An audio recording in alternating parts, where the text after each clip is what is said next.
Deux chemins s'ouvrent devant chaque destinée. Il te faut choisir.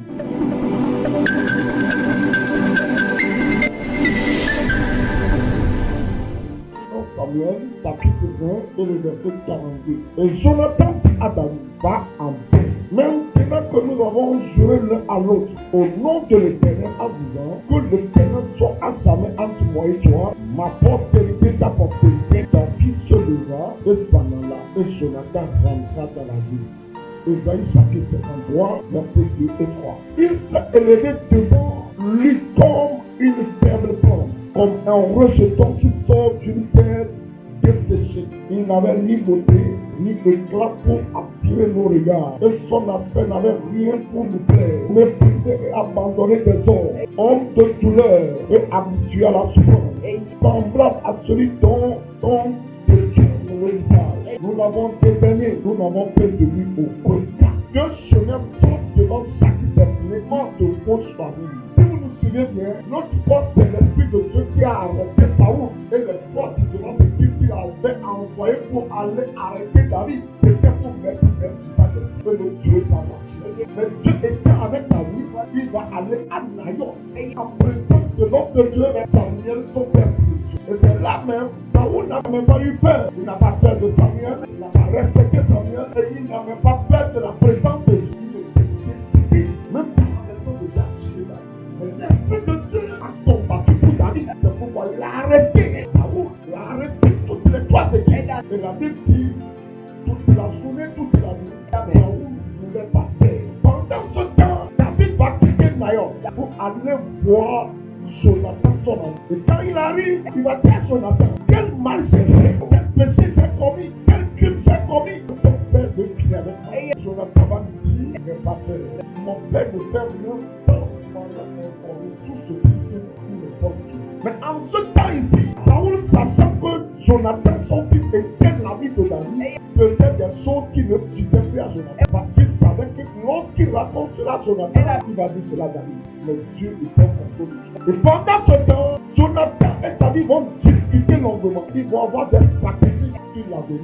Et la Bible dit le lendemain, c'est-à-dire le jour où l'Esprit a arrêté Saoul et que Jonathan et David se sont rencontrés. Il doit avoir une fête de la nouvelle lune qui se déroulait en ce temps pendant 3 jours. Et David devait prendre part ici. Effectivement, le premier jour, David n'était pas venu à la fête. Sa place était vide. Et Saoul disait, c'est parce qu'il n'est pas venu pour la cérémonie. Mais le deuxième jour aussi, David n'était pas là. Dans ce deuxième jour, que Saoul savait que David sera là.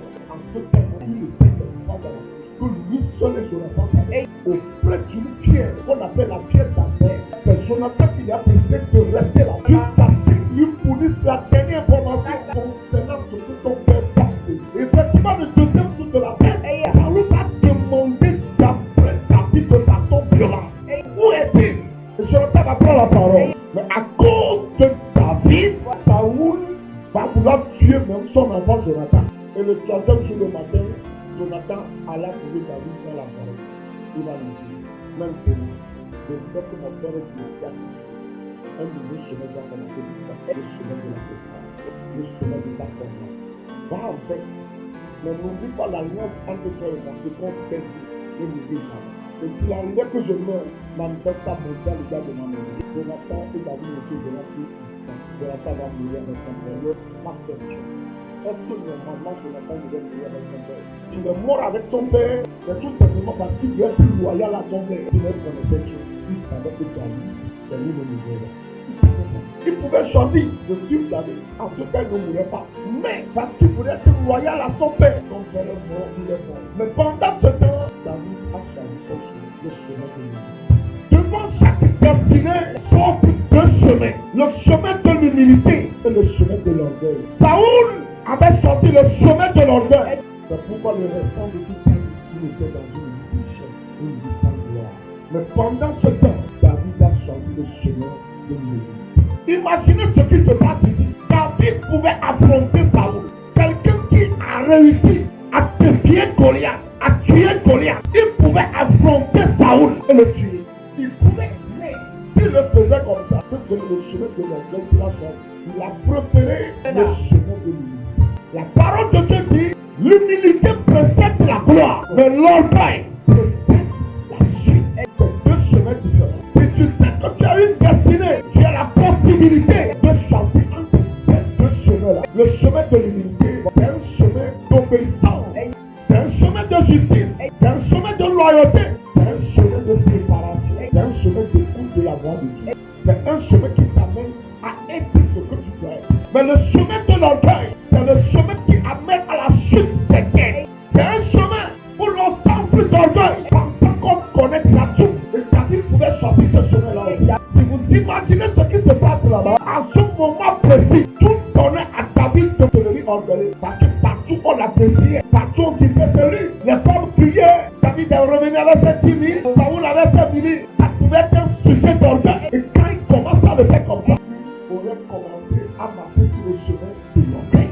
Et pendant ce temps, il commencera à affronter Saoul. Pendant ce temps, il peut constituer son camp à côté de Saoul pour lui dire, c'est moi qui suis choisi, je vais t'affronter. C'est des choses qui se passent dans la vie. Lorsque les jeunes apprentis qui ont commencé à manifester de bons talents et qui n'ont même pas fini leur cuisine, commencent à affronter leur patron. Je vais mettre mon atelier à côté de lui, on verra ce qu'il fait. Je vais prendre ses clients, on verra ce qu'il deviendra. C'est comme ça, beaucoup de jeunes perdent leur talent, leur destin. Ils perdent leur gloire. Parce qu'on ne combat pas son patron. Quel que soit ce qui est arrivé, ne mets jamais ton entreprise à côté de l'entreprise de ton patron. N'affronte jamais ton patron pour lui dire je te montrerai. Ce serait choisir le chemin de l'orgueil. Nous devons tout faire avec humilité. Nous devons tous accepter avec humilité. Nous devons poser des pas avec humilité. Parce que celui que tu vois aujourd'hui, que tu vas peut-être que lui n'était pas du il y a des années, on le préférait comme toi, il chantait bien comme toi, il prêchait bien comme toi. Peut-être aujourd'hui, il est blasphème. Beaucoup sont morts prématurément parce qu'ils veulent affronter leurs grands frères. Ils veulent affronter leurs papas. C'est choisir le chemin de l'orgueil. Beaucoup n'arrivent plus à avancer. Ils meurent prématurément. Ils souffrent de n'importe quelle maladie. Pourquoi? C'est parce qu'ils cherchent à affronter leur grand-père, leur papa, leur patron dans la foi. Si tu prends ce chemin, tu es sur le chemin d'orgueil. Choisis le chemin de l'humilité. C'est pourquoi David va rentrer dans la vie. On ne savait pas là où il allait. Lui-même ne savait pas là où il allait. Mais sa formation, ça peut durer 13 ans, ça peut durer 17 ans. Mais sa formation pour être révélée, pour être accomplie, pour être ce qu'il doit être, c'est ça ce qui a commencé. Il trouvait l'occasion même de tuer Saoul. Il a dit je ne tuerai pas. L'humilité. N'affronte pas Saoul. Ne mets pas ton camp à côté du camp de Saoul. Ne cherche pas te comparer à lui. Tu as un avenir glorieux. On a commencé à t'apprécier. Tu as commencé à bien travailler. Tu as commencé à prospérer. Ta carrière a commencé à prospérer. Ce sont ce qui se passe. N'affronte pas ton patron, ta patronne. Beaucoup de jeunes talentueux qui choisissent la voie de l'enfant. Ils veulent paraître au lieu d'être.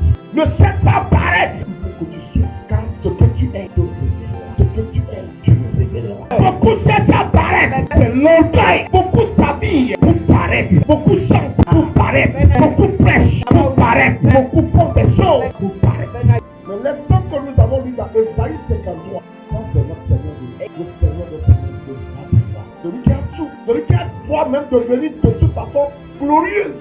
Il pouvait venir se manifester de façon glorieuse. Mais voyez comment il se présente. Il nous dit, il n'a ni beauté ni éclat pour attirer vos regards. Honte de douleur, méprisé. Les gens ne m'ont pas porté le regard sur lui. Mais en lui, de tout un être. Il est roi des rois, mais il n'est pas habillé de tout l'or du monde. Alors qu'il est le roi des rois. L'or lui appartient, l'argent lui appartient, mais il n'a pas parlé. Quand tu le vois, tu peux le voir. Mais en lui, il y a la puissance. En lui, il y a le royaume des cieux. Mais en lui, il y a la toute-puissance. En lui, il y a la paix, il y a la santé. Il y a tout ce dont les hommes ont besoin. Voyez comment il est né, le roi des rois, le Seigneur des seigneurs, le créateur de l'univers. Celui à qui tu appartiens. Il est né au milieu des années. Il est né dans une bergère. On l'a fait coucher dans une bergère. Dieu veut nous montrer une chose. C'est pas que Dieu ne pouvait pas créer des circonstances pour que Jésus soit glorifié de telle manière que quand tout le monde le voit, qu'on sache que c'est l'enfant de riche. Tu es venu dans le monde avec une afin que ceux qui le connaissent, tous ceux qui le cherchent, puissent le découvrir. Tu peux le mépriser, mais nous devons le découvrir. Il n'y a rien qui attire le regard. Quand tu le découvres, tu es sûr. Il était méprisé, abandonné. C'est donc il n'est rien. Mais ceux qui l'ont découvert On devrait saluer. Imaginez dans sa vie que lorsque Jésus est venu dans ce monde, il s'est habillé de tout l'or. Il sera seulement attiré des hypocrites. Parce que l'homme souvent est attiré par l'apparence. Jésus n'est pas venu pour montrer l'apparence. Sinon, il aurait pu attirer des hypocrites. Sois humble, quel que soit tes talents, quelle que soit la force que tu as dans ta vie. C'est par l'humilité que tu vas te révéler. Il n'y a pas autre chemin que ça que Dieu nous a montré. Et nul ne sera révélé sans passer par ce chemin. Le chemin de l'humilité, c'est un chemin qui te forme. Tu es riche, mais humble. Tu es intelligent, sage, mais tu es humble. C'est quand on te présente, quand tu présentes ta prestation. Tout le monde a dit, on n'imaginait pas. Il aurait cru. Il y a de tels trésors dans telle personne. Jésus est né. Il est roi des rois. Mais né dans une bergerie. On pouvait se moquer de lui pendant 33 ans. Les gens pouvaient dire, il est fils du charpentier. Lui-même, il est charpentier. Est-ce qu'il peut donner? Mais c'est lui qui a bouleversé le monde. C'est lui qui porte le nom le plus bon, le nom le plus merveilleux. Jésus porte ce nom-là. Jésus, roi des rois. Et aujourd'hui, il est apprécié partout. Il est élevé partout. Son nom aujourd'hui, on proclame son nom. Tout le monde se prosterne.